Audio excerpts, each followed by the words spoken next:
Hello everyone, सत श्री अकाल साਰਿਆਂ ਨੂੰ ਤੁਹਾਡਾ ਬਹੁਤ-ਬਹੁਤ ਸਵਾਗਤ ਹੈ ਅੱਜ ਦੀ ਕਲਾਸ 'ਚ। ਅੱਜ ਆਪਾਂ ਕਰਨ ਜਾ ਰਹੇ ਹਾਂ ਪੰਜਾਬ ਸਕੂਲ ਐਜੂਕੇਸ਼ਨ ਬੋਰਡ ਦੀ 11ਵੀਂ ਕਲਾਸ ਦੀ ਇੰਗਲਿਸ਼ ਦੀ ਬੁੱਕ ਤੇ ਉਹਦਾ ਤੀਜਾ ਚੈਪਟਰ ਲਿਬਰਟੀ ਐਂਡ ਡਿਸਪਲਿਨ ਤੇ ਅੱਜ ਆਪਾਂ ਚਰਚਾ ਕਰਾਂਗੇ ਇਸ ਚੈਪਟਰ ਦੇ ਬੈਕ ਐਕਸਰਸਾਈਜ਼ ਕੁਐਸਚਨ ਆਨਸਰਸ ਬਾਰੇ। ਸਭ ਤੋਂ ਪਹਿਲਾ ਪਾਰਟ ਹੈਗਾ ਸ਼ਾਰਟ ਆਨਸਰ ਟਾਈਪ ਕੁਐਸਚਨਸ। ਤਾਂ ਚਲੋ ਸ਼ੁਰੂ ਕਰਦੇ ਹਾਂ। ਪਹਿਲਾ ਕੁਐਸਚਨ ਹੈਗਾ How does the author define liberty? ਲੇਖਕ ਆਜ਼ਾਦੀ ਨੂੰ ਕਿਵੇਂ ਉਹਦੀ ਪਰਿਭਾਸ਼ਾ ਦਿੰਦੇ ਨੇ। Answer: Liberty is the freedom to think what we like, say what we like, work at what we like to, walk at what we like, and go where we like. Liberty is the birthright of each and every person, but even then, it is not a personal affair. It is a compromise or social contract. आज़ादी आप ये कह सकते हैं या liberty ये होंगी है आज़ादी जिन्हों आप कहते हैं वो सोचना जो सानू पसंद है, वो कहना जो सानू पसंद है, काम करना जिथे सानू पसंद है, जाना जिथे सानू पसंद है। देखो आज़ादी आम तौर ते हरेक व्यक्ति का जन्म सिद्ध अधिकार होंदा है, पर फिर भी ये कोई निजी मामला नहीं होंदा भी आज़ादी हैगी है थोड़ी निजी। ये एक्चुअली एक समझौता है या एक ਤੁਸੀਂ कह सकते हो समाजिक कॉन्ट्रैक्ट है भी समाज ਨੂੰ ਧਿਆਨ ਵਿੱਚ ਰੱਖਦੇ ਹੋਏ ਤੁਸੀਂ ਆਪਣੀ ਆਜ਼ਾਦੀ ਦਾ ਆਨੰਦ ਮਾਣ ਸਕਦੇ ਹੋ। Second question what is discipline? ਵੀ ਅਨੁਸ਼ਾਸਨ ਕੀ ਹੈ? Discipline is restraint on liberty. अनुशासन आजादी ते एक आप कह सकते हैं संयम रखना है, एक रोक है। It trains people to obey rules and orders and punishes them if they don't do। ਇਹ ਲੋਕਾਂ ਨੂੰ ਨਿਯਮਾਂ ਤੇ ਆਦੇਸ਼ਾਂ ਦਾ ਪਾਲਣ ਕਰਨ ਦੀ ਸਿਖਲਾਈ ਦਿੰਦੀ ਹੈ ਤੇ ਜੇਕਰ ਉਹ ਇਦਾਂ ਨਹੀਂ ਕਰਦੇ ਤਾਂ ਉਹਨਾਂ ਨੂੰ ਸਜ਼ਾ ਦਿੰਦੀ ਹੈ। ਡਿਸਪਲਿਨ ਉਹੀ ਹੈ। Discipline is very necessary in every field of society. ਸਮਾਜ ਦੇ ਹਰ ਖੇਤਰ ਵਿੱਚ ਇਸ ਦੀ ਬਹੁਤ ਜ਼ਰੂਰਤ ਹੈਗੀ ਹੈ। It is only discipline that enables men to live in a society and yet retain individual liberty। ਇਹ ਅਨੁਸ਼ਾਸਨ ਹੀ ਹੈ ਜਿਹੜਾ ਅਨੁਸ਼ਾਸਨ ਜਿਹੜਾ ਹੈ ਉਹ ਇਨਸਾਨ ਨੂੰ ਸਮਾਜ ਵਿੱਚ ਰਹਿਣ ਦੀ ਇੱਕ ਆਜ਼ਾਦੀ ਦਿੰਦਾ ਹੈ ਤੇ ਨਾਲ ਦੀ ਨਾਲ ਇਹ ਦੱਸਦਾ ਹੈ ਵੀ ਤੁਸੀਂ ਸਮਾਜ ਵਿੱਚ ਰਹਿ ਸਕਦੇ ਹੋ ਪਰ ਇੱਕ ਲਿਬਰਟੀ ਵੀ ਦਿੰਦਾ ਹੈ ਇੱਕ ਇਨਸਾਨੀ ਤੌਰ ਤੇ, ਇੱਕ ਵਿਅਕਤੀਗਤ ਤੌਰ ਤੇ। ਅਗਲਾ why should one keep to the left? ਜਦ ਸੜਕ ਤੇ ਜਾ ਰਹੇ ਹੋ ਤਾਂ ਤੁਹਾਨੂੰ ਹਮੇਸ਼ਾ ਖੱਬੇ ਪਾਸੇ ਕਿਉਂ ਚੱਲਣਾ ਚਾਹੀਦਾ? Keeping to the left while going on a road is the rule of the road। ਇਹ ਨਿਯਮ ਹੈਗਾ ਸੜਕ ਤੇ ਚੱਲਣ ਦਾ ਵੀ ਤੁਸੀਂ ਖੱਬੇ ਪਾਸੇ ਚੱਲੋ। We should obey this rule of the road not only for our own advantage। ਤੇ ਸਾਨੂੰ ਇਸ ਨਿਯਮ ਦੀ ਪਾਲਣਾ ਸਿਰਫ ਆਪਣੇ ਫਾਇਦੇ ਲਈ ਨਹੀਂ ਕਰਨੀ ਚਾਹੀਦੀ but also for the rights of others। ਦੂਜਿਆਂ ਦੇ ਜਿਹੜੇ ਹੱਕ ਹੈਗੇ ਨੇ ਉਹਨਾਂ ਨੂੰ ਵੀ ਧਿਆਨ 'ਚ ਰੱਖ ਕੇ ਕਰਨੀ ਚਾਹੀਦੀ ਹੈ ਕਿਉਂਕਿ ਆਜ਼ਾਦੀ ਹੈ ਸੜਕ ਤੇ ਚੱਲਣਾ ਪਰ ਡਿਸਿਪਲਿਨ 'ਚ ਰਹਿਣਾ ਵੀ ਉਨਾ ਜ਼ਰੂਰੀ ਹੈ। If we don't do so, we will not only endanger others but ourselves also। ਜੇਕਰ ਅਸੀਂ ਅਜਿਹਾ ਨਹੀਂ ਕਰਾਂਗੇ ਤਾਂ ਅਸੀਂ ਨਾ ਸਿਰਫ ਦੂਜਿਆਂ ਨੂੰ ਸਗੋਂ ਆਪਣੇ ਆਪ ਨੂੰ ਵੀ ਖਤਰੇ ਵਿੱਚ ਪਾਵਾਂਗੇ, ਹੈ ਨਾ। ਚੌਥਾ question how does pure discipline differ from enforced discipline? Pure discipline ਮਤਲਬ ਸਵੈ ਤੇ ਅਨੁਸ਼ਾਸਨ ਆਪਣੇ ਉੱਪਰ ਜੋ ਕਿਸੇ ਨੇ ਲਾਗੂ ਨਹੀਂ ਕੀਤਾ। ਇਹ ਕਿਵੇਂ ਅਲੱਗ ਹੈ ਫਰੋਮ ਐਨਫੋਰਸਡ ਡਿਸਪਲਿਨ? ਕਹਿਣ ਦਾ ਮਤਲਬ ਲਾਗੂ ਕੀਤੇ ਗਏ ਅਨੁਸ਼ਾਸਨ ਤੋਂ ਕਿਵੇਂ ਅਲੱਗ ਹੈ? The discipline that comes from our inside is pure discipline। ਜਿਹੜਾ ਅੰਦਰੋਂ ਆਂਦਾ ਹੈ ਉਹ pure discipline ਹੈਗਾ। And the discipline that is enforced on us from outside is enforced discipline। ਤੇ ਜਿਹੜਾ ਬਾਹਰੋਂ ਲਾਗੂ ਕੀਤਾ ਜਾਂਦਾ ਹੈ ਜ਼ਬਰਦਸਤੀ ਉਹ enforced discipline ਅਨੁਸ਼ਾਸਨ ਹੈ। Since discipline is a restraint on liberty, क्योंकि अनुशासन आजादी ते एक संयम बना के रखता है, एक रोक है। It is quite natural that man has an inclination to avoid this restraint। क्योंकि एक रोक लांदा इसी करके सुभावक है कि मनुख इंसान इस संयम तो बचने दे लिए कोशिशां करता है। आगे चलते हैं पंजवां question What types of liberty do the British believe in? यानी ਜਿਹੜੇ ਅੰਗਰੇਜ਼ ਸੀ ਉਹ ਕਿਸ ਤਰੀਕੇ ਦੀ ਆਜ਼ਾਦੀ ਦੇ ਵਿੱਚ ਉਹ ਵਿਸ਼ਵਾਸ ਰੱਖਦੇ ਸੀ। The British believe in 4 types of liberty। ਹੁਣ ਦੀ ਗੱਲ ਵੀ ਕਰੀਏ ਤਾਂ ਉਹ 4 ਕਿਸਮ ਦੇ ਵਿਸ਼ੇਸ਼ ਆਜ਼ਾਦੀ ਨੂੰ ਧਿਆਨ ਵਿੱਚ ਰੱਖਦੇ ਆ ਜਾਂ ਉਸ ਨੂੰ ਮੰਨਦੇ ਆ। They want the liberty to think what they like। ਪਹਿਲੀ ਆਜ਼ਾਦੀ ਸੋਚਣ ਦੀ ਜੋ ਉਹਨਾਂ ਨੂੰ ਪਸੰਦ ਹੈ। They want the liberty to say what they like। ਜੋ ਉਹਨਾਂ ਨੂੰ ਪਸੰਦ ਹੈ ਉਸ ਨੂੰ ਕਹਿਣ ਦੀ ਆਜ਼ਾਦੀ। They want to have liberty to work at what they like, जो उन्हें पसंद है उसते काम करन दी आजादी. They want to have the liberty to go where they like, ते किते भी जान दी आजादी जिथे उन्हें पसंद है. दोबारा दस रही है, 4 किस्म दी आजादी है: सोचन दी, कहन दी, काम करन दी ते नाल दी नाल जान दी किते. छेवां question, what does one have why does one have a natural inclination to avoid discipline? ਵੀ ਅਨੁਸ਼ਾਸਨ ਤੋਂ ਬਚਣਾ ਇੱਕ ਸੁਭਾਵਿਕ ਝੁਕ ਕਿਉਂ ਹੁੰਦੀ ਹੈ ਉਸ ਵੱਲ? Answer, discipline trains people to obey rules and orders and punishes them if they don't do so. ਅਨੁਸ਼ਾਸਨ ਲੋਕਾਂ ਨੂੰ ਨਿਯਮਾਂ ਅਤੇ ਆਦੇਸ਼ਾਂ ਦੀ ਪਾਲਣਾ ਕਰਨ ਦੀ ਸਿਖਲਾਈ ਦਿੰਦਾ ਹੈ ਤੇ ਜੇਕਰ ਉਹ ਜੇ ਨਹੀਂ ਕਰਦੇ ਤਾਂ ਉਹਨਾਂ ਨੂੰ ਸਜ਼ਾ ਵੀ ਦਿੰਦਾ ਹੈ. So it is quite natural that man has an inclination to avoid this restraint. ਤੇ ਇਸੇ ਕਰਕੇ ਸੁਭਾਵਕ ਹੈਗਾ ਹੈ ਕਿ ਮਨੁੱਖ ਇਸ ਤੋਂ ਬਚਣ ਵੱਲ ਝੁਕਾਵ ਰੱਖਦਾ ਹੈ. 7ਵਾਂ ਸਵਾਲ, why is discipline unavoidable for a modern man? ਯਾਨੀ ਆਧੁਨਿਕ ਮਨੁੱਖ ਲਈ ਅਨੁਸ਼ਾਸਨ ਤੋਂ ਬਚਣਾ ਕਿਵੇਂ ਆਪਾਂ ਕਹਿ ਸਕਦੇ ਹਾਂ ਮਤਲਬ ਨਾਮੁਮਕਿਨ ਜਿਹਾ ਹੈਗਾ. Modern man lives in complex communities in which every person is dependent on others. ਆਧੁਨਿਕ ਮਨੁੱਖ ਇੱਕ ਅਜਿਹੇ ਸਮਾਜ ਵਿੱਚ ਰਹਿੰਦਾ ਹੈ ਜਿੱਥੇ ਹਰ ਵਿਅਕਤੀ ਦੂਜੇ ਤੇ ਨਿਰਭਰ ਹੁੰਦਾ ਹੈ. So discipline is unavoidable for a modern man. ਕਿਉਂਕਿ ਤੁਸੀਂ ਦੂਜੇ ਤੇ ਨਿਰਭਰ ਹੋ, ਆਪਣੀ ਮਨਮਾਨੀ ਤਾਂ ਹਮੇਸ਼ਾ ਨਹੀਂ ਨਾ ਚਲਾ ਸਕਦੇ, ਤਾਂ ਆਪਾਂ ਇਹ ਕਹਿ ਸਕਦੇ ਵੀ ਇਹ ਅਨੁਸ਼ਾਸਨ ਜਿਹੜਾ ਹੈ ਉਹ ਮਨੁੱਖ ਉਸਨੂੰ ਮਨਾ ਨਹੀਂ ਕਰ ਸਕਦਾ, ਉਸ ਤੋਂ ਬਚ ਨਹੀਂ ਸਕਦਾ. If every man were free to do what he liked, ਜੇ ਹਰ ਇਨਸਾਨ ਨੂੰ ਇਹ ਆਜ਼ਾਦੀ ਹੈ ਕਿ ਉਹ ਕਰੇ ਜੋ ਉਸਨੂੰ ਪਸੰਦ ਹੈ, there would be a chaos everywhere. ਜੇ ਦੇਖੋ ਸੜਕ ਤੇ ਜਾਣ ਦੀ ਆਜ਼ਾਦੀ ਹੈ, ਪਰ ਜੇ ਸੜਕ ਦੇ ਨਿਯਮ ਨਹੀਂ ਪਾਲਣ ਕਰੋਗੇ ਤਾਂ ਚੌਰਾਹੇ ਤੇ ਤਾਂ ਬਸ ਫਿਰ ਲਾਈਟਾਂ ਨਾ ਮੰਨਦੇ ਹੋਏ ਰੌਲਾ chaos ਹੀ ਹੋ ਜਾਏਗਾ ਨਾ. ਹੈ ਕਿ ਨਹੀਂ, ਆਜ਼ਾਦੀ ਤਾਂ ਹੈ, ਫਿਰ ਉਸ ਕਰਕੇ ਲੜਾਈ ਝਗੜੇ ਵੀ ਹੋਣਗੇ. So discipline is very necessary for modern man in every field of society. ਇਸੇ ਕਰਕੇ ਜਿਹੜਾ ਅਨੁਸ਼ਾਸਨ ਹੈ ਉਹ ਬਹੁਤ ਜ਼ਰੂਰੀ ਹੈ ਸਮਾਜ ਦੇ ਹਰ ਖੇਤਰ ਵਿੱਚ ਆਧੁਨਿਕ ਮਨੁੱਖ ਲਈ. 8ਵਾਂ ਸਵਾਲ, how did the author acknowledge the salute of a private soldier? ਉਹ ਲੇਖਕ ਨੇ ਉਹ ਜਿਹੜੇ ਸਿਪਾਹੀ ਸੀ ਉਹਨਾਂ ਦੀ ਸਲਾਮੀ ਨੂੰ ਕਿਵੇਂ ਸਵੀਕਾਰ ਕੀਤਾ? The author was a brand new second lieutenant at that time. ਉਹ ਨਵੇਂ second lieutenant ਦੀ ਪੋਸਟ ਤੇ ਆਈ ਸੀ. ਇੱਕ ਪੋਸਟ ਹੁੰਦੀ ਹੈ ਆਰਮੀ ਦੀ ਜਿਹੜੀ ਵਿਚਕਾਰਲੀ ਪੱਧਰ ਤੇ ਪੈਂਦੀ ਹੈ, ਨਾ ਜ਼ਿਆਦਾ ਉੱਚਾ ਨਾ ਜ਼ਿਆਦਾ ਥੱਲੇ.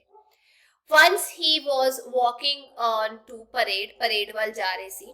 A private soldier passed him and saluted him. ਤੇ ਉਹਨਾਂ ਕੋਲੋਂ ਇੱਕ private soldier ਲੰਘਿਆ, ਉਹਨੇ salute ਕੀਤਾ. The author acknowledged the salute of the soldier with an airy wave of his hand. यानी हाथ ਨੂੰ ਹਵਾ ਚ ਹਿਲਾ ਕੇ ਉਸ ਸਲੂਟ ਦਾ ਜਵਾਬ ਦਿੱਤਾ. ਠੀਕ ਹੈ. ਹੁਣ how did the colonel punish the author for not returning a salute properly? ਇਹ ਦੇਖ ਕੇ ਜਦ ਕਰਨਲ ਨੇ ਉਹਨਾਂ ਨੂੰ ਆਵਾਜ਼ ਮਾਰੀ ਤਾਂ ਉਹਨਾਂ ਨੇ ਕਿਸ ਤਰੀਕੇ ਨਾਲ ਉਹਨਾਂ ਨੂੰ ਪਨਿਸ਼ ਕੀਤਾ, ਯਾਨੀ ਸਜ਼ਾ ਦਿੱਤੀ ਵੀ ਤੁਸੀਂ ਸਹੀ ਤਰੀਕੇ ਨਾਲ ਜਿਹੜਾ ਸੈਲੂਟ ਹੈ ਉਹਦਾ ਜਵਾਬ ਨਹੀਂ ਦਿੱਤਾ. The colonel rebuked the author for not returning a salute properly. Colonel ਨੇ ਲੇਖਕ ਨੂੰ ਆਪਾਂ ਇਹ ਕਹਿ ਸਕਦੇ ਹਾਂ ਝਿੜਕ ਮਾਰੀ ਕਿ ਉਹਨਾਂ ਨੇ ਸਹੀ ਤਰੀਕੇ ਨਾਲ ਜਿਹੜਾ ਸੈਲੂਟ ਹੈ ਉਹਦਾ ਜਵਾਬ ਨਹੀਂ ਦਿੱਤਾ. He punished the author for this. ਤੇ ਇਹਦੇ ਲਈ ਉਹਨਾਂ ਨੂੰ ਸਜ਼ਾ ਵੀ ਦਿੱਤੀ. He made the author march in front of the whole battalion and practice before the sergeant majors can how to return a salute. ਤੇ ਉਹਨਾਂ ਨੇ ਪੂਰੀ ਬਟਾਲੀਅਨ ਪੂਰੀ ਟੀਮ ਦੇ ਸਾਹਮਣੇ ਉਹਨਾਂ ਨੂੰ ਮਾਰਚ ਕਰਵਾਇਆ ਤੇ ਪ੍ਰੈਕਟਿਸ ਕਰਾਇਆ ਕਿ ਕਿਸ ਤਰੀਕੇ ਨਾਲ ਇੱਕ ਸਲੂਟ ਵਾਪਸ ਕਰਦਾ. ਜਿਵੇਂ ਇੱਕ ਬਟਾਲੀਅਨ ਸੋਲਜਰਸ ਖੜੇ ਨੇ ਤਾਂ ਉਹਨਾਂ ਸਾਹਮਣੇ ਦੀ ਤੁਸੀਂ ਲੰਘੋ ਤੇ ਸਲੂਟ ਕਰੋ ਵੀ ਤੁਸੀਂ ਕਿਵੇਂ ਜਵਾਬ ਦੋਗੇ ਸਲੂਟ ਦਾ.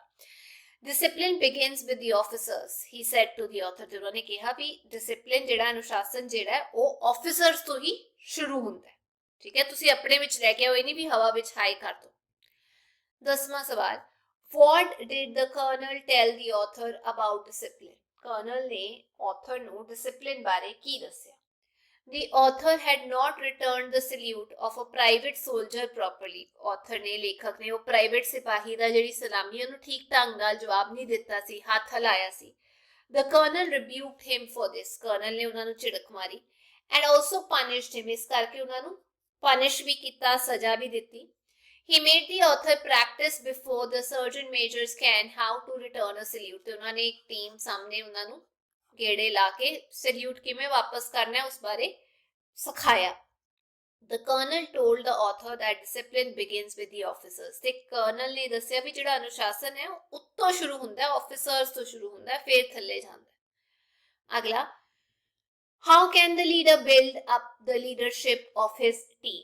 नेता ਜਿਹੜਾ या लीडर अपनी टीम ਦੀ ਅਗਵਾਈ ਕਿਵੇਂ ਕਰ ਸਕਦਾ ਹੈ ਜਾਂ ਕਿਵੇਂ ਅਗਵਾਈ ਕਰਨ ਲਈ ਤਿਆਰ ਹੋ ਸਕਦਾ ਹੈ? The leader can build up leadership of his team on the discipline of understanding. ਜਿਹੜਾ ਲੀਡਰ ਹੈ ਉਹ ਟੀਮ ਦੀ ਅਗਵਾਈ ਨੂੰ ਅਨੁਸ਼ਾਸਨ ਨੂੰ ਸਮਝ ਕੇ ਇੱਕ ਟੀਮ ਨੂੰ ਬਣਾ ਸਕਦਾ ਹੈ, ਡਿਸਪਲਿਨ ਦੀ ਅੰਡਰਸਟੈਂਡਿੰਗ ਰੱਖ ਕੇ, ਅਨੁਸ਼ਾਸਨ ਦੀ ਅੰਡਰਸਟੈਂਡਿੰਗ ਸਮਝ ਰੱਖ ਕੇ।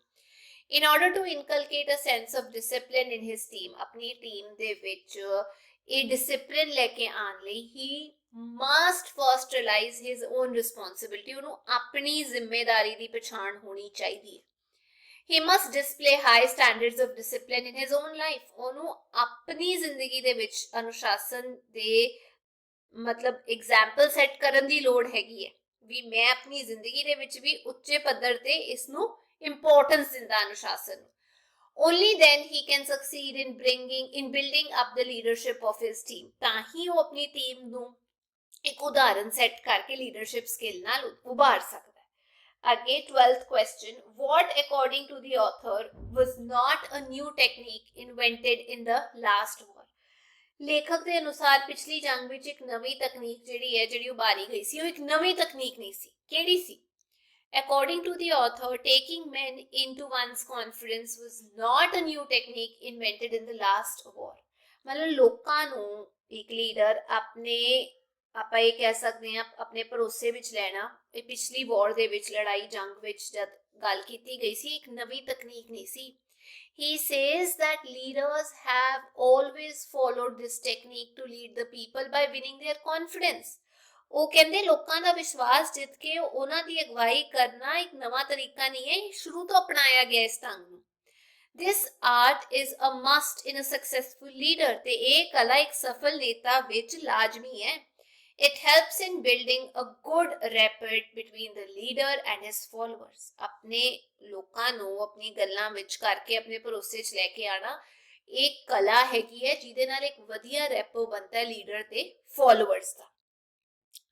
आगे 13वां question, how can you say that discipline is not derogatory? ਤੁਸੀਂ ਕਿਵੇਂ ਕਹਿ ਸਕਦੇ ਹੋ ਵੀ ਅਨੁਸ਼ਾਸਨ ਜਿਹੜਾ ਹੈ ਉਹ ਅਪਮਾਨਜਨਕ ਨਹੀਂ ਹੈ, ਮਤਲਬ ਵਧੀਆ ਹੈ?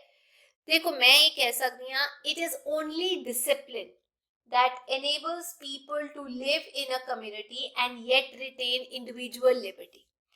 ਕਿ ਇਹ ਸਿਰਫ ਅਨੁਸ਼ਾਸਨ ਹੀ ਹੈ ਜੋ ਲੋਕਾਂ ਨੂੰ ਇੱਕ ਭਾਈਚਾਰੇ ਵਿੱਚ ਰਹਿਣ ਲਈ ਉਕਸਾਉਂਦਾ ਹੈ, ਪ੍ਰਭਾਵਿਤ ਕਰਦਾ ਹੈ ਤੇ ਨਾਲ ਦੀ ਨਾਲ ਇੱਕ ਇਨਸਾਨ ਨੂੰ ਇੰਡੀਵਿਜੂਅਲ ਆਜ਼ਾਦੀ ਦਿੰਦਾ ਹੈ। It does put some check on our freedom. ਹਾਂਜੀ ਇਹ ਸਾਡੀ ਆਜ਼ਾਦੀ ਤੇ ਕੁਝ ਰੋਕ ਲਗਾਉਂਦਾ ਹੈ but does not cut down our individual freedom. ਪਰ ਇਹ ਸਾਡੀ ਵਿਅਕਤੀਗਤ ਆਜ਼ਾਦੀ ਨੂੰ ਨਹੀਂ ਘਟਾਉਂਦਾ। It makes man truly free. ਇਹ ਮਨੁੱਖ ਨੂੰ ਸੱਚਮੁੱਚ ਆਜ਼ਾਦ ਬਣਾਉਂਦਾ ਹੈ। Totalitarian discipline, with its slogan shouting masses, is deliberately designed to submerge the individual. ਉਹ ਜਿਹੜਾ ਆਪਾਂ ਕਹਿ ਸਕਦੇ ਹਾਂ ਚੀਕ ਚੀਕ ਕੇ ਸਲੋਗਨ ਬੋਲਿਆ ਜਾਂਦਾ ਹੈ ਟੋਟੈਲੀਟੇਰੀਅਨ ਡਿਸਿਪਲਿਨ ਵੀ ਟੋਟਲ ਡਿਸਿਪਲਿਨ ਹੋਣਾ ਚਾਹੀਦਾ, ਇੱਕ ਹੀ ਪਾਰਟੀ ਦਾ ਰੂਲ, ਹੋਰ ਕੋਈ ਨਹੀਂ ਹੋਣਾ ਚਾਹੀਦਾ, ਉਹਦੇ ਤਾਂ ਹੇਠਾਂ ਬੰਦਾ ਦਬ ਜਾਂਦਾ ਹੈ ਨਾ। ਪਰ ਜੇ ਤੁਸੀਂ ਐਕਚੁਅਲੀ ਫਰੀडम ਨੂੰ ਕਨਫੈਸ ਕਰਦੇ ਹੋ ਵੀ ਹਾਂ ਫਰੀडम ਹੋਣਾ ਚਾਹੀਦਾ ਜਾਂ ਡਿਸਿਪਲਿਨ ਹੋਣਾ ਚਾਹੀਦਾ, ਉਹ ਤਾਂ ਵਧੀਆ ਹੈ ਨਾ ਹਰ ਇਨਸਾਨ ਲਈ। ਅੱਗੇ, what type of discipline is deliberately designed to submerge the individual? ਕਿਸ ਤਰੀਕੇ ਦਾ ਅਨੁਸ਼ਾਸਨ ਇਸ ਤਰੀਕੇ ਨਾਲ ਡਿਜ਼ਾਈਨ ਕੀਤਾ ਜਾਂਦਾ, ਲਿਆਇਆ ਜਾਂਦਾ ਤਾਂ ਕਿ ਇੱਕ ਇਨਸਾਨ ਦੀ ਵਿਅਕਤੀਗਤ ਆਜ਼ਾਦੀ ਨੂੰ ਦਬਾਇਆ ਜਾ ਸਕੇ ਜਾਂ ਇਨਸਾਨ ਨੂੰ ਦਬਾਇਆ ਜਾ ਸਕੇ। ਦੇਖੋ ਟੋਟੈਲੀਟੇਰੀਅਨ ਡਿਸਿਪਲਿਨ ਹੈ ਜਿੱਥੇ ਸਿਰਫ ਇੱਕ ਪਾਰਟੀ ਦਾ ਜ਼ੋਰ ਚੱਲਦਾ ਹੈ, ਬਾਕੀ ਹੋਰ ਕੋਈ ਕੁਝ ਬੋਲ ਨਹੀਂ ਸਕਦਾ, ਉਹ ਸਲੋਗਨ ਬੋਲਦੇ ਨੇ masses. Totalitarian discipline with its slogan shouting masses, ये मासेस ਲਈ ਹੈ, ਲੋਕਾਂ ਲਈ ਹੈ, ਜਾਣ ਕੇ ਡਿਜ਼ਾਈਨ ਕੀਤਾ ਜਾਂਦਾ ਹੈ, deliberately design to ਸਬਮਰਜ the individual, ਵੀ ਇਨਸਾਨ ਨੂੰ ਦਬਾਉਣ ਲਈ ਡਿਜ਼ਾਈਨ ਕੀਤਾ ਜਾਂਦਾ ਹੈ। Totalitarian discipline means a system of government in which there is only one political party. ਇੱਕ political party ਹੁੰਦੀ ਹੈ, ਇਸ ਦੇ ਵਿੱਚ ਰਾਸ਼ਟਰ ਪਾਰਟੀ ਹੁੰਦੀ ਹੈ, that has complete power and control over the people. ਸਿਰਫ ਉਹ ਲੋਕਾਂ ਨੂੰ ਕੰਟਰੋਲ ਕਰ ਸਕਦੀ ਹੈ, ਯਾਨੀ ਹੋਰ ਕੋਈ ਕੁਝ ਕਹਿ ਹੀ ਨਹੀਂ ਸਕਦਾ, ਉਹਨਾਂ ਦੇ ਖਿਲਾਫ ਹੀ ਨਹੀਂ ਜਾ ਸਕਦਾ। ਅਗਲਾ, how does the author commend the role of British railway signalmen in the last war? ਜੋ ਵਿਅਕਤੀ ਸੀ ਜਿਹੜੇ ਬ੍ਰਿਟਿਸ਼ ਰੇਲਵੇ ਸਿਗਨਲਮੈਨ ਸੀ, ਉਹਨਾਂ ਦੀ ਭੂਮਿਕਾ ਦੀ ਤਾਰੀਫ ਕਿਸ ਤਰੀਕੇ ਨਾਲ ਲੇਖਕ ਜਿਹੜੇ ਹੈਗੇ ਨੇ ਉਹ ਕਰਦੇ ਨੇ, ਜੋ ਅਖੀਰਲੇ ਯੁੱਧ ਦੇ ਵਿੱਚ ਉਹਨਾਂ ਨੇ ਕਿਸ ਤਰੀਕੇ ਨਾਲ ਇੱਕ ਐਗਜ਼ਾਮਪਲ ਸੈੱਟ ਕੀਤਾ। The author says that in the blitz of the last war, ਵੀ ਜਦ ਆਖਰੀ ਟਾਈਮ war ਹੋ ਰਹੀ ਸੀ, ਲੜਾਈ ਹੋ ਰਹੀ ਸੀ, not even a single British railway signalman left his post। ਇੱਕ ਵੀ ਬੰਦੇ ਨੇ ਜਿਹਨੂੰ ਆਪਣੀ ਡਿਊਟੀ ਦਿੱਤੀ ਗਈ ਸੀ, ਉਹ ਇੱਕ ਵੀ ਬੰਦਾ ਕੋਈ ਵੀ ਆਪਣੀ ਡਿਊਟੀ ਤੋਂ ਪਰੇ ਨਹੀਂ ਹਟਿਆ, ਉਹਨੇ ਆਪਣੀ ਪੋਸਟ ਨਹੀਂ ਛੱਡੀ। ਠੀਕ ਹੈ, ਬਲਿਟਸ ਕੀ ਹੁੰਦਾ ਜਦ ਬੰਬ ਗਿਰ ਰਹੇ ਹੁੰਦੇ ਆ ਲੜਾਈ ਦੇ ਵਿੱਚ, ਤਾਂ ਬੰਦੇ ਅਕਸਰ ਇੱਧਰ ਉੱਧਰ ਹੋ ਜਾਂਦੇ, ਲੇਕਿਨ ਬ੍ਰਿਟਿਸ਼ਰਸ ਸਿਗਨਲਮੈਨ ਨੇ ਇੱਕ ਵੀ ਆਪਣੀ ਪੋਸਟ ਨਹੀਂ ਛੱਡੀ। They stood in the heart of the target area, ਜਿੱਥੇ ਬੰਬਾਰੀ ਹੋ ਰਹੀ ਸੀ, ਖਤਰੇ ਦੇ ਬਿਲਕੁਲ ਵਿਚਕਾਰ ਉਹ ਖੜੇ ਸੀ। They didn't leave their place, ਆਪਣੀ ਥਾਂ ਨਹੀਂ ਛੱਡੀ। They put their job before themselves, ਜਿਵੇਂ ਆਪਣੇ ਸਿਪਾਹੀ ਆਪਣੀ ਜੌਬ ਨੂੰ ਅੱਗੇ ਰੱਖਦੇ ਆ, ਆਪਣੇ ਤੋਂ ਵੀ ਅੱਗੇ, ਉਵੇਂ ਹੀ ਉਹਨਾਂ ਲੋਕਾਂ ਨੇ ਵੀ ਆਪਣੀ ਨੌਕਰੀ ਨੂੰ ਆਪਣੇ ਤੋਂ ਉੱਪਰ ਰੱਖਿਆ, ਕੰਮ ਨੂੰ ਅੱਗੇ ਰੱਖਿਆ। They knew the importance of their work for their country, ਤੇ ਉਹਨਾਂ ਨੂੰ ਪਤਾ ਸੀ ਕਿ ਇਹ ਜ਼ਿੰਮੇਵਾਰੀ ਕਿੰਨੀ ਜ਼ਰੂਰੀ ਹੈ ਉਹਨਾਂ ਲਈ, ਉਹਨਾਂ ਦੇ ਦੇਸ਼ ਲਈ। ਅਗਲਾ, how can a nation overcome an economic or military crisis? ਇੱਕ ਦੇਸ਼ ਆਰਥਿਕ ਤੇ ਜਿਹੜੀ ਫੌਜ ਦੀ ਸੰਕਟ ਹੁੰਦੀ ਹੈ ਉਹਨੂੰ ਕਿਵੇਂ ਦੂਰ ਕਰ ਸਕਦਾ ਹੈ? ਦੇਖੋ, ਉਹੀ ਇੱਕ ਆਨਸਰ ਹੈ, ਡਿਸਿਪਲਿਨ ਦੇ ਨਾਲ। A nation can overcome an economic or military crisis with the help of discipline only। ਅਨੁਸ਼ਾਸਨ ਦੇ ਨਾਲ ਹੀ ਉਹ ਸੰਕਟ ਤੋਂ ਬਾਹਰ ਆ ਸਕਦਾ ਹੈ। Any nation without discipline surely goes to the dogs, ਯਾਨੀ ਜੋ ਬਿਨਾਂ ਕੋਈ ਕੰਮ ਦੇ ਚੱਲਦਾ ਹੈ, ਮਤਲਬ ਕੋਈ ਵੀ ਦੇਸ਼ ਜੋ ਅਨੁਸ਼ਾਸਨ ਦੇ ਵਿੱਚ ਨਹੀਂ ਚੱਲਦਾ ਜਾਂ ਜੋ ਡਿਸਿਪਲਿਨ ਨੂੰ ਨਹੀਂ ਮੰਨਦਾ, ਉਹ it always goes to the dogs। goes to the dogs ਦਾ ਮਤਲਬ ਉਹ ruin ਹੋ ਜਾਂਦਾ ਹੈ, ਬਰਬਾਦ ਹੋ ਜਾਂਦਾ ਹੈ। ਠੀਕ ਹੈ ਨਾ, ruined, ਬਰਬਾਦ, ਖਤਮ। ਇਹ ਇੱਕ ਈਡੀਅਮ ਹੈ, ਤੁਹਾਨੂੰ ਪਤਾ ਹੋਣਾ ਚਾਹੀਦਾ, ਤਾਂ ਹੀ ਮੈਂ ਇੱਥੇ ਲਿਖਿਆ। And no work or progress is possible without a disciplined living। ਤੇ ਅਨੁਸ਼ਾਸਿਤ ਜ਼ਿੰਦਗੀ ਤੇ ਬਿਨਾਂ ਨਾ ਤਾਂ ਤੁਸੀਂ ਤਰੱਕੀ ਕਰ ਸਕਦੇ ਹੋ, ਨਾ ਕੰਮ ਕਰ ਸਕਦੇ ਹੋ। Rather there is bound to be confusion, disorder and chaos। ਤੇ ਜੇ ਦੇਖੋ ਡਿਸਿਪਲਿਨ ਨਹੀਂ ਹੋਏਗਾ ਤਾਂ ਬਹੁਤ ਜ਼ਿਆਦਾ ਉਲੰਘਣ ਹੋਏਗੀ ਡਿਸਿਪਲਿਨ ਦੀ, ਤਾਂ ਗੜਬੜ ਹੋਏਗੀ, ਹਫੜਾ ਤਫੜੀ ਹੋਏਗੀ, ਇਹ ਸਭ ਕੁਝ ਹੋਏਗਾ ਹੀ ਹੋਏਗਾ। ਅਗਲਾ ਸਵਾਲ, what according to the author is meant by democracy? ਲੇਖਕ ਦੇ ਅਨੁਸਾਰ ਲੋਕਤੰਤਰ ਦਾ ਕੀ ਅਰਥ ਹੈ? ਦੇਖੋ, according to the author, democracy means that responsibility is decentralized। decentralized यानी जो ਜ਼ਿੰਮੇਵਾਰੀ ਹੈ ਉਹ ਥੱਲੇ ਦਿੱਤੀ ਜਾ ਰਹੀ ਹੈ, ਮਤਲਬ ਇੱਕ ਬੰਦੇ ਕੋਲ ਨਹੀਂ ਹੈ, ਸਾਰਿਆਂ ਕੋਲ ਹੈ। And no one can avoid doing something he should do। ਤੇ ਕੋਈ ਵੀ ਅਜਿਹਾ ਕਰਨ ਤੋਂ ਬਚ ਨਹੀਂ ਸਕਦਾ ਕਿ ਜੋ ਉਸਦੀ ਜ਼ਿੰਮੇਵਾਰੀ ਹੋ, ਕੋਈ ਨਹੀਂ ਮੈਂ ਨਹੀਂ ਕਰਨਾ। He says that a nation can overcome an economic or military crisis with the help of discipline only। ਤੇ ਤੁਸੀਂ ਕਿਸੇ ਵੀ ਰਾਸ਼ਟਰ ਨੂੰ ਬਾਹਰ ਕੱਢ ਸਕਦੇ ਹੋ ਡਿਸਿਪਲਿਨ ਦੇ ਵਿੱਚ ਰਹਿ ਕੇ। ਅੱਗੇ ਹੈਗੇ ਨੇ ਲੌਂਗ ਆਨਸਰ ਟਾਈਪ ਕੁਐਸਚਨਸ, ਯਾਨੀ ਲੰਬੇ ਕੁਐਸਚਨਸ ਦੇ ਆਨਸਰਸ। ਪਹਿਲਾ ਸਵਾਲ, how does history teach us the need of disciplined living? Explain। ਵੀ ਇਤਿਹਾਸ ਸਾਨੂੰ ਅਨੁਸ਼ਾਸਿਤ ਜੀਵਨ ਜੀਣ ਦੀ ਜੀ ਲੋੜ ਹੈ ਉਹ ਕਿਵੇਂ ਸਿਖਾਉਂਦਾ ਹੈ? ਵੀ ਇਹ ਜਵਾਬ ਤੁਸੀਂ ਦੇਣਾ ਹੈ। ਦੇਖੋ, from history we have learned that whenever the sense of order or discipline fades in a nation, its economic life declines completely। ਇਤਿਹਾਸ ਤੋਂ ਅਸੀਂ ਇਹ ਸਿੱਖਿਆ ਕਿ ਜਦੋਂ ਵੀ ਕਿਸੇ ਦੇਸ਼ ਦੇ ਵਿੱਚ ਜਿਹੜਾ ਇੱਕ ਵਿਸ਼ਵਾਸ ਹੈਗਾ ਡਿਸਿਪਲਿਨ ਦੇ ਵਿੱਚ ਉਹ ਘੱਟ ਹੋ ਜਾਂਦਾ, ਉਹ ਫਿੱਕਾ ਪੈ ਜਾਂਦਾ ਹੈ, ਤਾਂ ਉਸਦੀ ਆਰਥਿਕ ਜੀਵਨ ਤੇ ਬਹੁਤ ਬੁਰੇ ਤਰੀਕੇ ਦੇ ਨਾਲ ਉਸਦਾ ਅਸਰ ਪੈਂਦਾ ਹੈ। ਉਹ ਆਰਥਿਕ ਜੀਵਨ ਹੈ ਉਹ ਪ੍ਰੋਬਲਮ ਚ ਆ ਜਾਂਦਾ। Its standard of living falls and its security vanishes। ਤੇ ਜਿਹੜਾ ਜੀਵਨ ਦਾ ਪੱਧਰ ਹੈ ਜੀਣ ਦਾ ਉਹ ਵੀ ਡਿੱਗ ਜਾਂਦਾ ਹੈ, ਵਧੀਆ ਜੀਵਨ ਦੀ ਸ਼ੈਲੀ ਨਹੀਂ ਮਿਲਦੀ, ਤੇ ਨਾਲ ਦੀ ਨਾਲ ਇਸ ਦੇ ਵਿੱਚ ਸੁਰੱਖਿਆ ਵੀ ਜਿਹੜੀ ਹੈ ਉਹ ਡੇਂਜਰ ਵਿੱਚ ਆ ਜਾਂਦੀ ਹੈ। Then the nation goes into the hands of either some more powerful militant power or a dictator। ਤੇ ਏਦਾਂ ਕਰਦੇ ਕਰਦੇ ਜੇ ਡਿਸਿਪਲਿਨ ਨਹੀਂ ਹੋਏਗਾ ਤਾਂ ਜਿਹੜਾ ਰਾਸ਼ਟਰ ਹੈ ਉਹ ਆਪਾਂ ਕਹਿ ਸਕਦੇ ਹਾਂ ਬਹੁਤ ਜ਼ਿਆਦਾ ਤਾਕਤਵਰ, ਖੜਕੂ, ਸ਼ਕਤੀਸ਼ਾਲੀ ਲੋਕਾਂ ਦੇ ਹੱਥ 'ਚ ਚਲਾ ਜਾਏਗਾ ਨੇਸ਼ਨ ਦੀ ਪਾਵਰ, ਜਾਂ ਫਿਰ ਤਾਨਾਸ਼ਾਹੀ ਦੇ ਹੱਥਾਂ ਵਿੱਚ ਚਲੀ ਜਾਏਗੀ। ਇਨ short, any nation without discipline surely goes to dogs। ਫਿਰ ਤਾਂ ਉਹ ਬਰਬਾਦ ਹੀ ਹੋਏਗਾ ਜੇ ਡਿਸਿਪਲਿਨ ਨਹੀਂ ਹੋਏਗਾ। And no work or progress is possible without a disciplined living। ਜੇ ਅਨੁਸ਼ਾਸਿਤ ਜੀਵਨ ਨਹੀਂ ਹੈ ਫਿਰ ਤਾਂ ਕੋਈ ਤਰੱਕੀ ਪੋਸੀਬਲ ਹੀ ਨਹੀਂ ਹੈ। Rather there is bound to be confusion ਹੋਏਗੀ, disorder ਹੋਏਗਾ, chaos ਹੋਏਗਾ, ਮਤਲਬ ਹਫੜਾ ਤਫੜੀ, ਤੁਸੀਂ ਇਹ ਕਹਿ ਸਕਦੇ ਹੋ ਗੜਬੜ, ਉਲਝਣਾ ਪੈ ਜਾਣਗੀਆਂ। modern man lives in complex communities in which every person is dependent on others. ਅੱਜ ਦਾ ਇਨਸਾਨ ਜਿਹੜਾ ਆਧੁਨਿਕ ਇਨਸਾਨ ਇਹ ਜੇ ਸਮਾਜ ਵਿੱਚ ਰਹਿੰਦਾ ਜਿਹਦੇ ਵਿੱਚ ਹਰ ਬੰਦਾ ਦੂਜੇ ਤੇ ਡਿਪੈਂਡੈਂਟ ਹੁੰਦਾ ਹੈ. ਸੋ discipline is indispensable for modern man. ਇਸੇ ਕਰਕੇ ਅਨੁਸ਼ਾਸਨ ਜਿਹੜਾ ਆਧੁਨਿਕ ਮਨੁੱਖ ਦੇ ਲਈ ਉਹ ਇਹ ਜੀ ਚੀਜ਼ ਹੈ ਜਿਹਦੇ ਤੋਂ ਦੂਰ ਭੱਜ ਨਹੀਂ ਸਕਦਾ, ਨਾ ਕਰ ਹੀ ਨਹੀਂ ਸਕਦਾ. ਦੂਜਾ ਸਵਾਲ, what is the relationship between liberty and discipline? यानी आजादी ते अनुशासन दे विच की संबंध है? सब तो पहला लिबर्टी दी गल करिए. Liberty is the freedom to think what we like, say what we like, work at what we like and go where we like. आजादी ये सोचन दी आजादी है जो सानू पसंद, जो भी लिबर्टी वो सोचन दी आजादी दिंदा जो सानू पसंद है, कहन दी आजादी जो सानू पसंद है, काम करन दी आजादी जिथे सानू पसंद है ते जान दी आजादी जिथे सानू पसंद है. Discipline is a restraint on liberty. अनुशासन आजादी ते एक रोक लांदा है. It trains people to obey rules and orders and punishes them if they don't do. ਇਹ ਲੋਕਾਂ ਨੂੰ ਨਿਯਮਾਂ ਅਤੇ ਆਦੇਸ਼ਾਂ ਦੀ ਪਾਲਣਾ ਕਰਨ ਲਈ ਸਿਖਲਾਈ ਦਿੰਦਾ ਹੈ ਤੇ ਜੇਕਰ ਉਹ ਅਜਿਹਾ ਨਹੀਂ ਕਰਦੇ ਤਾਂ ਉਹਨਾਂ ਨੂੰ ਸਜ਼ਾ ਦਿੰਦਾ ਹੈ. Liberty is the birthright of each and every person. ਹਰੇਕ ਇਨਸਾਨ, ਹਰੇਕ ਵਿਅਕਤੀ ਦੇ ਲਈ ਆਜ਼ਾਦੀ ਜਿਹੜਾ ਹੈ ਉਹ ਜਨਮ ਸਿੱਧ ਅਧਿਕਾਰ ਹੈ. But even then it is not a personal affair. ਬੇਸ਼ੱਕ ਜਨਮ ਸਿੱਧ ਅਧਿਕਾਰ ਹੈ, ਫਿਰ ਵੀ ਇਹ ਇਨਸਾਨ ਦੇ ਲਈ ਇੱਕ पर्सनल अफेयर नहीं, ये सिर्फ मेरा है, मैं जो करना है कर सकता. इट इज अ कॉम्प्रोमाइज और सोशल कॉन्ट्रैक्ट. एक समझौता या सामाजिक कॉन्ट्रैक्ट है जिथे तुम समाज ਨੂੰ देखते हुए फ्रीडम ਨੂੰ यूज करना. If every man were free to do what he liked, there would be chaos everywhere. ਜੇ ਹਰ ਆਦਮੀ ਨੂੰ ਆਪਣੀ ਮੰਜ਼ਿਲ ਨਾਲ, ਆਪਣੀ ਮਰਜ਼ੀ ਨਾਲ ਕੁਝ ਕਰਨ ਦੀ ਆਜ਼ਾਦੀ ਹੈ ਤਾਂ ਫਿਰ ਤਾਂ ਬਹੁਤ ਹਫੜਾ ਤਫਰੀ ਮਚੂਗੀ, chaos ਹੋ ਜਾਏਗਾ. So discipline is very necessary in every field of society. ਇਸੇ ਕਰਕੇ ਅਨੁਸ਼ਾਸਨ ਜ਼ਿੰਦਗੀ ਦੇ ਹਰ ਪੜਾਅ ਤੇ ਹਰ ਖੇਤਰ ਵਿੱਚ ਬਹੁਤ ਜ਼ਰੂਰੀ ਹੈ. It is only discipline that enables men to live in a society and yet retain individual freedom. ਇਹ ਆਜ਼ਾਦੀ ਹੀ ਹੈ ਜਿਸ ਕਰਕੇ ਜਿਹੜਾ ਇਨਸਾਨ ਹੈ ਉਹ ਸਮਾਜ ਵਿੱਚ ਰਹਿ ਪਾ ਰਿਹਾ ਤੇ ਆਪਣੀ ਆਪਣੇ ਲਈ ਜਿਹੜੀ ਆਜ਼ਾਦੀ ਹੈ ਉਹ ਜੀ ਪਾ ਰਿਹਾ.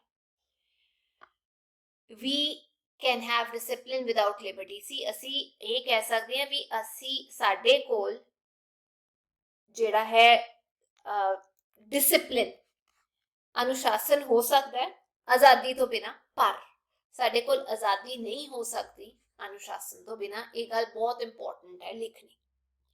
ਅਗਲਾ, what does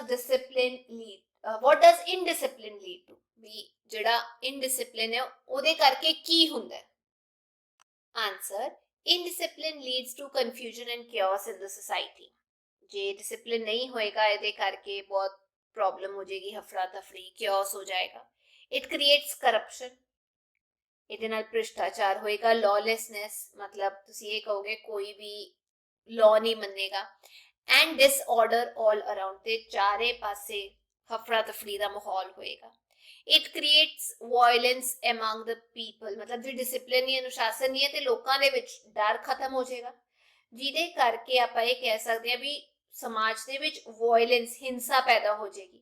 The evil elements in the society look for excuses to create violence. ते समाज दे विच जिहड़े शरारती अंसर होणगे ਉਹ हिंसा पैदा करन दे बहाने ਲੱਭਦੇ ਨੇ. फिर security for the poor and the weak vanishes. ਤੇ ਫਿਰ ਜੇ ਇਦਾਂ ਹੀ ਚੱਲਦਾ ਰਿਹਾ ਤੇ ਫਿਰ ਗਰੀਬਾਂ ਕਮਜ਼ੋਰਾਂ ਲਈ ਜਿਹੜੀ ਸੁਰੱਖਿਆ ਉਹ ਖਤਮ ਹੋ ਜਾਂਦੀ ਹੈ. Indiscipline eats into the roots of our moral, social and national life. ਜਿਹੜੀ ਆਪਾਂ ਕਹਿੰਦੇ ਡਿਸਪਲਿਨ ਨਾ ਰਹਿਣ ਦੀ ਕੀੜਾ ਹੈ, ਇਹ ਸਾਡੀ ਜੜ੍ਹਾਂ ਵਿੱਚ ਬੈਠ ਜਾਂਦੀ ਹੈ. ਕਿਸ ਦੀਆਂ ਜੜ੍ਹਾਂ ਵਿੱਚ? ਨੈਤਿਕਤਾ ਦੀ, ਸਮਾਜਿਕ ਤੇ ਰਾਸ਼ਟਰੀ ਜੀਵਨ ਦੀ ਜੜ੍ਹਾਂ ਵਿੱਚ ਬੈਠ ਜਾਂਦੀ ਹੈ. Whenever the sense of order or discipline fades in a nation, ਜਦ ਵੀ ਇਹ ਅਨੁਸ਼ਾਸਨ ਦਾ ਜਿਹੜਾ ਕੀੜਾ ਉਹ ਫਿੱਕਾ ਪੈਣ ਲੱਗ ਜਾਂਦਾ ਹੈ, its economic life declines completely. ਤਾਂ ਉਸ ਦੇਸ਼ ਦੀ ਜਿਹੜੀ ਆਰਥਿਕ ਜੀਵਨ ਦੀ ਸਥਿਤੀ ਹੈ, ਪੱਧਰ ਹੈ, ਉਹ ਘਟਣਾ ਸ਼ੁਰੂ ਹੋ ਜਾਂਦਾ ਹੈ. its standard of living falls. ਜਿਹੜਾ ਲੋਕਾਂ ਦਾ ਰਹਿਣ ਸਹਿਣ ਹੈਗਾ ਪੱਧਰ ਉਹ ਵੀ ਡਿੱਗਣਾ ਸ਼ੁਰੂ ਹੋ ਜਾਂਦਾ ਤੇ ਸਿਕਿਉਰਿਟੀ ਵੀ ਖਤਮ ਹੋ ਜਾਂਦੀ ਹੈ. ਠੀਕ ਹੈ, ਸੁਰੱਖਿਆ ਵੀ ਖਤਮ ਹੋਣਾ ਸ਼ੁਰੂ ਹੋ ਜਾਂਦੀ ਹੈ. Then the nation goes into the hands of either some more powerful militant power or a dictator. ਫਿਰ ਜਿਹੜੀ ਨੇਸ਼ਨ ਦੀ, ਰਾਸ਼ਟਰ ਦੀ ਜਿਹੜੀ ਬਾਗਡੋਰ ਹੈ ਉਹ ਇੱਕ ਤਾਨਾਸ਼ਾਹੀ ਦੇ ਹੱਥ 'ਚ ਆ ਜਾਂਦੀ ਹੈ ਜਾਂ ਫਿਰ ਇੱਕ ਬਹੁਤ ਜ਼ਿਆਦਾ ਤਾਕਤਵਰ ਆਪਾਂ ਕਹਿ ਸਕਦੇ ਹਾਂ ਖਾੜਕੂ ਜੇ ਸ਼ਕਤੀ ਦੇ ਹੱਥ ਚ ਆ ਜਾਂਦੀ ਹੈ and an indisciplined nation surely goes to the dogs ਫਿਰ ਤਾਂ nation ਖਤਮ ਹੈ ruined goes to the dogs ਮੈਂ ਦੱਸਦਾ ਵੀ ਖਤਮ ਬਰਬਾਦ ਅਗਲਾ ਸਵਾਲ how can an officer inculcate a sense of discipline in his subordinates ਇੱਕ ਅਧਿਕਾਰੀ ਆਪਣੇ ਅਧੀਨ ਅਧਿਕਾਰੀਆਂ ਦੇ ਵਿੱਚ ਅਨੁਸ਼ਾਸਨ ਦੀ ਭਾਵਨਾ ਕਿਵੇਂ ਪੈਦਾ ਕਰ ਸਕਦਾ In order to inculcate a sense of discipline in his subordinates, an officer must first realize his own responsibilities. ਆਪਣੇ ਅਧੀਨ ਅਧਿਕਾਰੀਆਂ ਵਿੱਚ ਅਨੁਸ਼ਾਸਨ ਦੀ ਭਾਵਨਾ ਪੈਦਾ ਕਰਨ ਦੇ ਲਈ ਇੱਕ ਅਧਿਕਾਰੀ ਨੂੰ ਪਹਿਲਾਂ ਆਪਣੀ ਜ਼ਿੰਮੇਵਾਰੀ ਦਾ ਅਹਿਸਾਸ ਹੋਣਾ ਚਾਹੀਦਾ ਹੈ. He must display high standards of discipline in his own life. ਉਸਨੂੰ ਆਪਣੇ ਜੀਵਨ ਦੇ ਵਿੱਚ ਅਨੁਸ਼ਾਸਨ ਦੇ ਉੱਚੇ ਮਿਆਰ ਜਿਹੜੇ ਨੇ ਉਹ ਦਿਖਾਣੇ ਉਹ ਪ੍ਰਗਟਾਣੇ ਪੈਣੇ ਆ Only then can his teachings or his instructions have an effect on his subordinates. ਜੇ ਲੋਕਾਂ ਨੂੰ ਪਤਾ ਲੱਗੇਗਾ ਵੀ ਆਪਣੇ ਜੀਵਨ ਵਿੱਚ ਵੀ ਉਹੀ ਲਾਗੂ ਕਰ ਰਹੇ ਤਾਂ ਉਹਨਾਂ ਦੇ ਕਹੇ ਦਾ ਅਸਰ ਪਏਗਾ ਉਹਨਾਂ ਦੇ ਅਧੀਨ ਜਿਹੜੇ ਲੋਕ ਕੰਮ ਕਰ ਰਹੇ ਨੇ In this chapter, the writer tells us that once he acknowledged the salute of a private soldier with an airy wave of the hand and his colonel punished him for not returning the salute properly. ਇਸ chapter ਵਿੱਚ ਦੱਸਿਆ ਗਿਆ ਹੈ ਵੀ ਇੱਕ ਅਧਿਕਾਰੀ ਨੇ ਜਦ private soldier ਦਾ ਜਦ ਉਹਨਾਂ ਨੇ ਪ੍ਰਾਈਵੇਟ ਸੋਲਜਰ ਦੇ ਸੈਲਿਊਟ ਦਾ ਜਵਾਬ ਹਵਾ ਵਿੱਚ ਹੱਥ ਹਿਲਾ ਕੇ ਦਿੱਤਾ ਤਾਂ ਉਹਨਾਂ ਦੇ ਜਿਹੜੇ ਉੱਤੇ ਕਰਨਲ ਸੀਗੇ ਉਹਨਾਂ ਨੇ ਉਹਨਾਂ ਨੂੰ ਡਾਂਟਿਆ ਹੈ ਨਾ he made the writer march in front of the whole battalion ਯਾਨੀ ਜਿਹੜੇ ਸੋਲਜਰਸ ਖੜੇ ਸੀ ਉਹਨਾਂ ਨੂੰ ਇਕੱਠਾ ਕਰਕੇ ਉਹਦੇ ਅੱਗੇ ਪਿੱਛੇ ਉਹਨਾਂ ਨੂੰ ਘੁਮਾਇਆ and practice before the sergeant majors can how to return a salute ਤੇ ਉੱਥੇ ਸਿਖਾਇਆ ਵੀ ਜੇ ਸੈਲਿਊਟ ਕਰਨਗੇ ਤੁਸੀਂ ਸੈਲਿਊਟ ਦਾ ਜਵਾਬ ਕਿਵੇਂ ਦੋਗੇ ਸਾਰਿਆਂ ਸਾਹਮਣੇ he said to the writer discipline begins with the officers ਤੇ ਉਹਨਾਂ ਨੇ ਇਹ ਕਿਹਾ ਕਿ ਅਧਿਕਾਰੀਆਂ ਤੋਂ ਅਨੁਸ਼ਾਸਨ ਜਿਹੜਾ ਹੈ ਉਹ ਸ਼ੁਰੂ ਹੁੰਦਾ ਉੱਥੋਂ ਸ਼ੁਰੂਆਤ ਹੁੰਦੀ ਹੈ ਅੱਗੇ ਚੱਲਦੇ ਹਾਂ what are the advantages of discipline ਅਨੁਸ਼ਾਸਨ ਦੇ ਕੀ ਫਾਇਦੇ ਨੇ देखो डिसिप्लिन इज वेरी नेसेसरी या important in every field of society समाज के हर खेतर विच अनुशासन की बहुत लोड़ है it means training of the mind and character ਇਹਦਾ मतलब ਇਹ ਹੈ ਵੀ ਤੁਸੀਂ ਆਪਣੇ ਮਨ ਅਤੇ ਚਰਿੱਤਰ ਦੀ ਸਿਖਲਾਈ ਕਰ ਰਹੇ ਹੋ it trains people to obey rules and orders ਤੇ ਲੋਕਾਂ ਨੂੰ ਨਿਯਮਾਂ ਆਦੇਸ਼ਾਂ ਦੀ ਪਾਲਣਾ ਕਰਨ ਦੇ ਲਈ ਸਿਖਲਾਈ ਦਿੰਦਾ It does put some checks on our freedom ਤੇ ਇਹ ਸਾਡੀ ਆਜ਼ਾਦੀ ਤੇ ਵੀ ਕੁਝ ਚੈੱਕ ਰੱਖਦਾ ਹੈ ਵੀ ਰੋਕਥਾਮ ਕਰਦਾ ਹੈ but it does not cut our individual freedom ਪਰ ਇਹ ਸਾਡੀ ਵਿਅਕਤੀਗਤ ਆਜ਼ਾਦੀ ਨੂੰ ਨਹੀਂ ਕੱਟਦਾ in fact it is a foundation of all freedom ਅਸਲ ਦੇ ਵਿੱਚ ਇਹ ਤਾਂ ਬੁਨਿਆਦ ਹੈਗੀ ਹੈ ਸਾਡੀ ਆਜ਼ਾਦੀ ਦੀ it makes man truly free ਇਹ ਮਨੁੱਖ ਨੂੰ ਸੱਚਮੁੱਚ ਸੱਚੇ ਤੌਰ ਤੇ ਆਜ਼ਾਦ ਬਣਾਉਂਦਾ ਹੈ it enables man to live in the society ਇੱਕ ਇਨਸਾਨ ਨੂੰ ਮਨੁੱਖ ਨੂੰ ਸਮਾਜ ਵਿੱਚ ਰਹਿਣ ਦੀ ਇੱਕ ਆਜ਼ਾਦੀ ਦਿੰਦਾ ਹੈ ਲੈਵਲ ਪ੍ਰੋਵਾਈਡ ਕਰਦਾ ਹੈ and yet retain individual liberty ਵੀ ਤੁਸੀਂ ਆਜ਼ਾਦੀ ਤਾਂ ਦੇ ਰਹੇ ਹੋ ਬਰਕਰਾਰ ਹੈਗੀ ਹੈ ਸਮਾਜ ਵਿੱਚ ਰਹਿਣ ਦੇ ਪਰ ਤੁਸੀਂ ਵਿਅਕਤੀਗਤ ਤੌਰ ਤੇ ਵੀ ਆਜ਼ਾਦ ਹੈਗੇ ਉਸ ਚੀਜ਼ ਨੂੰ ਬਰਕਰਾਰ ਰੱਖਣ ਦੇ ਯੋਗ ਬਣਾਉਂਦਾ ਹੈ it helps in maintaining law and order in the society ਸਮਾਜ ਦੇ ਵਿੱਚ ਕਾਨੂੰਨ ਜਿਹੜਾ ਹੈ ਉਹ ਬਣਾਈ ਰੱਖਣ ਦੇ ਵਿੱਚ ਮਦਦ ਕਰਦਾ ਹੈ It is only discipline which enables a nation to march on the way of progress. ਤੇ ਇਹ ਸਿਰਫ ਅਨੁਸ਼ਾਸਨ ਹੈ ਜੋ ਕਿਸੇ ਰਾਸ਼ਟਰ ਨੂੰ ਤਰੱਕੀ ਦੇ ਰਾਹ ਤੇ ਉੱਤੇ ਤੋਰਨ ਦੇ ਯੋਗ ਰੱਖਦਾ ਹੈ ਅੱਗੇ ਚੱਲਦੇ ਹਾਂ ਅਸੀਂ ਸਾਰੇ ਕੁਐਸਚਨ ਆਨਸਰਸ ਡਿਸਕਸ ਕਰ ਲਏ ਲੌਂਗ ਤੇ ਸ਼ਾਰਟ ਹੁਣ ਆਪਾਂ ਚੈੱਕ ਕਰਾਂਗੇ ਵੋਕੈਬਲਰੀ ਪ੍ਰੈਕਟਿਸ ਕਰਾਂਗੇ ਟਿਕ ਕਰਨਾ ਹੈ ਜਿਹੜੇ ਵਰਡਸ ਦਿੱਤੇ ਹੋਏ ਨੇ ਇੱਥੇ ਉਹਨਾਂ ਦਾ ਕੀ ਮਤਲਬ ਹੈਗਾ ਸਭ ਤੋਂ ਪਹਿਲਾਂ ਸ਼ੁਰੂ ਕਰਦੇ ਹਾਂ ਚੂਜ਼ ਇਹਦੇ ਕੁਝ ਆਪਸ਼ਨਸ ਦਿੱਤੇ ਗਏ ਨੇ ਸਾਨੂੰ ਸਿਲੈਕਟ ਰਿਜੈਕਟ ਐਕਸੈਪਟ ਤੇ ਸਾਨੂੰ ਪਤਾ ਹੈ ਚੂਜ਼ ਕਰਨ ਦਾ ਮਤਲਬ ਕੀ ਹੁੰਦਾ ਹੈ ਕਿਸੇ ਚੀਜ਼ ਨੂੰ ਸਿਲੈਕਟ ਕਰਨਾ ਸਰਮਨ ਹੁੰਦਾ ਹੈ ਅ ਹੋਲੀ ਲੈਕਚਰ ਜਿਵੇਂ ਰਿਲੀਜਨ ਦਾ ਰਿਲੀਜੀਅਸ ਕੋਈ ਲੈਕਚਰ ਹੋ ਜੇ ਇਨਕਲੀਨੇਸ਼ਨ ਬੈਂਟ ਆਫ ਮਾਈਂਡ ਝੁਕਾਵ ਤੁਹਾਡਾ ਕਿਸ ਤਰਫ ਹੈ ਅਨਅਵੋਇਡੇਬਲ ਇਨਐਵਿਟੇਬਲ ਮਤਲਬ ਉਹਨੂੰ ਤੁਸੀਂ ਇਗਨੋਰ ਨਹੀਂ ਕਰ ਸਕਦੇ ਰੋਕਿਆ ਨਹੀਂ ਜਾ ਸਕਦਾ ਐਕਨੋਲੇਜ ਕਰਨ ਦਾ ਮਤਲਬ to know to be correct ਮੰਨਣਾ ਉਸ ਚੀਜ਼ ਨੂੰ grin smile widely ਜਿਵੇਂ ਐਦਾਂ ਹੱਸਣਾ ਹੈ ਨਾ ਐਦਾਂ ਬਣਾ ਲਓ ਟੈਕਨੀਕ ਦਾ ਮਤਲਬ ਮੈਥਡ ਤਰੀਕਾ ਡੈਰੋਗੇਟਰੀ ਦਾ ਮਤਲਬ ਇਨਸਲਟਿੰਗ ਬੇਇੱਜ਼ਤੀ ਹੋਣ ਵਾਲਾ ਇਨੀਸ਼ੀਏਟਿਵ ਦਾ ਮਤਲਬ courage to start ਹਿੰਮਤ ਰੱਖਣਾ ਕਿਸੇ ਚੀਜ਼ ਨੂੰ ਸ਼ੁਰੂ ਕਰਨ ਲਈ ਕ੍ਰਾਈਸਿਸ a difficult situation ਔਖੀ ਸਥਿਤੀ ਅੱਗੇ ਕਿਹਾ ਗਿਆ ਹੈ ਸਾਨੂੰ form adjectives from the following word. ਸਭ ਤੋਂ ਪਹਿਲਾਂ ਮੈਂ ਤੁਹਾਨੂੰ ਦੱਸ ਦਿੰਦੀ ਆ ਵੀ ਐਡਜੈਕਟਿਵਸ ਜਿਹੜੇ ਹੈਗੇ ਨੇ ਉਹ ਕੀ ਹੁੰਦੇ ਨੇ, ਤਾਂ ਕਿ ਤੁਹਾਨੂੰ ਇੰਗਲਿਸ਼ ਦੇ ਵਿੱਚ ਉਹ ਯਾਦ ਆ ਜਾਏ ਵੀ ਐਡਜੈਕਟਿਵਸ ਵੀ ਕਦੇ ਆਪਾਂ ਪੜ੍ਹੇ ਸੀ। ਦੇਖੋ ਐਡਜੈਕਟਿਵਸ ਕੀ ਹੁੰਦੇ ਨੇ, ਐਡਜੈਕਟਿਵਸ ਉਹ ਵਰਡ ਹੁੰਦੇ ਨੇ ਜੋ ਐਕਸਪਲੇਨ ਕਰਦੇ ਨੇ, ਜੋ ਜ਼ਿਆਦਾ ਡਿਟੇਲ ਕਰ ਦਿੰਦੇ ਨੇ ਨਾउन ਦੇ ਸਾਈਜ਼ ਬਾਰੇ, ਨਾउन ਦੀ ਸ਼ੇਪ ਬਾਰੇ, ਨਾउन ਕਿਹਾ ਜਾਏ, ਏਜ ਕੀ ਹੈ ਨਾउन ਦੀ, ਕਲਰ ਬਾਰੇ ਗਿਆਨ ਦਿੰਦੇ ਨੇ, origin ਕਿੱਥੋਂ ਆਇਆ, ਕੀ ਪਰਪਸ ਹੈਗਾ, ਕਿਸ ਮਟੀਰੀਅਲ ਦਾ ਹੈਗਾ, ਉਹਦੇ ਬਾਰੇ ਐਗਜ਼ਾਮਪਲ ਜਾਂ ਜ਼ਿਆਦਾ ਜਾਣਕਾਰੀ ਦਿੰਦੇ ਨੇ, ਉਹਨਾਂ ਨੂੰ ਆਪਾਂ JEC ਐਡਜੈਕਟਿਵਸ ਕਹਿੰਦੇ। फॉर एग्जाम्पल मैं इत्थे 5-6 एग्जाम्पल तुहानू दिंदी हां, तुसी मैनू होर एग्जाम्पल जरूर दिओ। एडजैक्टिव्स दे ए स्पैलिंग ने गलती नाल ए लिखता सी, जिवें मैं कहा ब्राइट, कोई बच्चा बहुत ज्यादा ब्राइट है, ठीक है, ईजी एग्जाम्पल्स तुहानू मैं दे दांगी ताकि तुसी ईजीली क्लियर कर सको। क्लियर तो याद है, क्लियर साफ, क्लीन, डल है, कोई चीज बहुत फ्लैट है, कोई बहुत हैप्पी है, कोई बहुत फ्रेंडली है, कोई बहुत हैंडसम हैगा। ਇਹ ਜੇ 5 ਐਗਜ਼ਾਮਪਲਸ ਤੁਸੀਂ ਮੈਨੂੰ ਕਮੈਂਟ ਸੈਕਸ਼ਨ ਦੇ ਵਿੱਚ ਜ਼ਰੂਰ ਦਿਓ ਵੀ ਐਡਜੈਕਟਿਵਸ ਬਾਰੇ ਮੈਨੂੰ ਹੋਰ ਜਾਣਕਾਰੀ ਹੋ ਜਾਏ, ਵੀ ਹਾਂ ਤੁਹਾਨੂੰ ਪਤਾ ਲੱਗ ਗਿਆ ਵੀ ਐਡਜੈਕਟਿਵਸ ਕੀ ਹੈਗੇ ਨੇ। ਸਿਰਫ 5 ਐਗਜ਼ਾਮਪਲਸ ਦਿਓ ਜੋ ਨਾउन ਬਾਰੇ ਹੋਰ ਜਾਣਕਾਰੀ ਦਿੰਦੇ ਆ ਵਰਡਸ, ਉਹਨਾਂ ਨੂੰ ਆਪਾਂ ਐਡਜੈਕਟਿਵਸ ਕਹਿੰਦੇ ਆ। ਤਾਂ ਚਲੋ ਸ਼ੁਰੂ ਕਰਦੇ ਆ। ऑर्नामेंट ਇੱਥੇ ਆਏਗਾ ornamental, delight delightful, business business like, use इनू इत्थे लिख दिया useful या तुसी कह सकते हो useless, craft crafty, taste tasty, curiosity curious, memory memorable, wit witty हसमुख, डिफेक्ट डिफेक्ट। ठीक है, अगे चलते हैं ग्रामर एक्सरसाइज। ग्रामर के स्पेलिंग देख लो, GRAMMAR है। हुण अगे सानू डिटर्मिनर्स यूज करन लई कहा है। मैं पहली क्लास दे विच भी दस्सिया सी डिटर्मिनर्स जिहड़े हुंदे ने, फिर भी तुहानू याद करा दिंदी हां। ਉਹ ਅਲੱਗ-ਅਲੱਗ ਟਾਈਪ ਦੇ ਹੁੰਦੇ ਨੇ, ਉਹ ਨਾउन ਤੋਂ ਪਹਿਲਾਂ ਆਉਂਦੇ ਨੇ ਤੇ ਨਾउन ਬਾਰੇ ਇਨਫੋਰਮੇਸ਼ਨ ਪ੍ਰੋਵਾਈਡ ਕਰਦੇ ਨੇ। ਕਿਹੜੀ ਇਨਫੋਰਮੇਸ਼ਨ? ਜਿਵੇਂ ਕਿੰਨਾ ਹੈਗਾ, ਕੁਆਂਟੀਟੀ ਕੀ ਹੈਗੀ ਹੈ ਨਾउन ਦੀ, ਕੀ ਦੀ ਓਨਰਸ਼ਿਪ ਹੈ, ਹੋਰ ਜ਼ਿਆਦਾ ਡਿਟੇਲਸ 1 ਹੈ 2 ਹੈ 3 ਹੈ। ਤਾਂ ਡਿਟਰਮਿਨਰਸ ਦੀ ਬਹੁਤ ਸਾਰੀ ਕੈਟਾਗਰੀ ਹੁੰਦੀ ਹੈ। ਜਿਵੇਂ ਡਿਟਰਮਿਨਰਸ ਦੇ ਵਿੱਚ ਆਰਟੀਕਲਸ ਆ ਜਾਂਦੇ, ਜਿਵੇਂ a and the।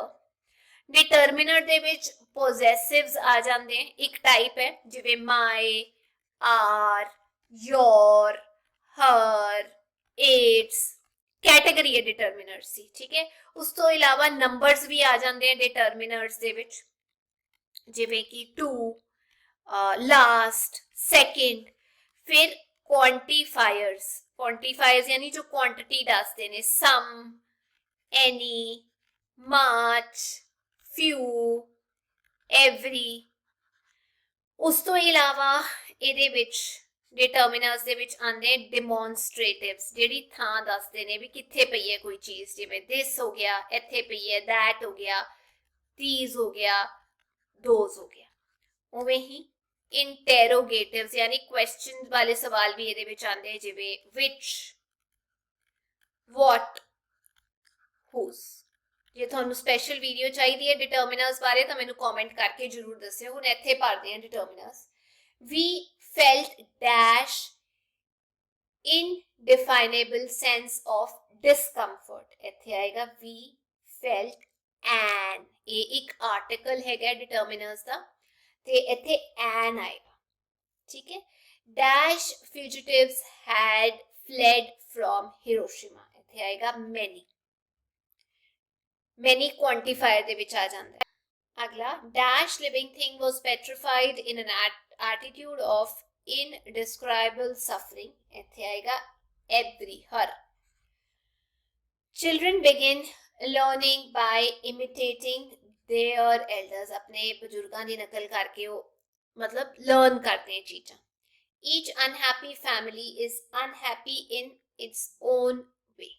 हर नाखुश फैमिली अपने तरीके विच नाखुश हैगी है, ठीक है। अगे कहा है change the form of narration. Narration कहने का मतलब तुसी डायरेक्ट इनडायरेक्ट ਦੇ ਵਿੱਚ ਕਹਿਣਾ, ਜਿਵੇਂ ਡਾਇਰੈਕਟ ਦੇ ਵਿੱਚ ਆਪਾਂ ਕਹਿੰਦੇ ਨਾ ਟੀਚਰ ਨੇ ਇਹ ਕਿਹਾ ਇਨਵਰਟਡ ਕਾਮਸ ਦੇ ਵਿੱਚ, ਤੇ ਇਹਨੂੰ ਇਨਵਰਟਡ ਕਾਮਸ ਤੋਂ ਬਿਨਾ ਲਿਖਣਾ ਉਹਨੂੰ ਇਨਡਾਇਰੈਕਟ ਫਾਰਮ ਕਹਿੰਦੇ ਆ। ਤੁਸੀਂ ਸ਼ਾਇਦ ਗ੍ਰਾਮਰ ਵਿੱਚ ਪੜਿਆ ਹੋਵੇਗਾ।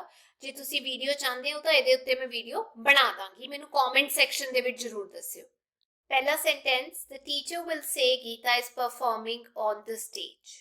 ਇਹਦੇ ਵਿੱਚ ਆਨਸਰ ਆਏਗਾ the teacher will say that inverted commas ਦੀ ਥਾਂ ਤੇ Geeta is performing on the stage. She said, if I were rich, I would help him.